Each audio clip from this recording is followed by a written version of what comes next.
This is Chuck Schumer's decision is to hand, as I said on a couple interviews yesterday, the keys to the kingdom to the president, right?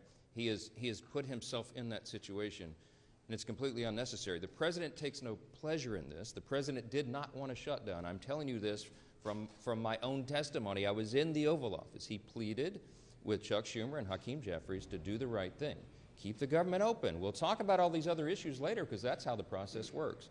But failing that, because they have decided to vote to shut the government down, they have now effectively turned off the legislative branch, the Article II branch of, or the Article I, sorry, the Article I branch of our government, and they've turned it over to the executive, okay? So in that situation, when Congress turns off the funding and the funding runs out, it is up to the Commander-in-Chief, the President of the United States, to determine how those resources will be spent. He has that responsibility given to him by the Democrats in the Senate.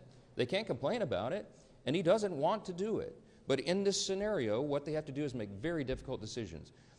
Most of the responsibility falls to Russ Vought. He's the director of the Office of Management and Budget, as you know. Whomever is seated in the chair at OMB during a shutdown has to do the same thing.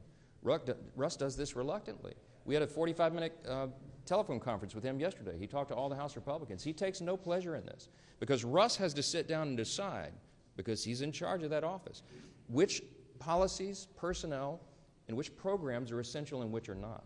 That is not a fun task, and he is not enjoying that responsibility. And it could end today if the Senate Democrats would come to their senses and do the right thing for the American people. The reason that we're talking with you so plainly today is to explain to every single American citizen why this is happening. How in the world could they blame the people here who have done our job and sent over a clean CR to keep the lights on?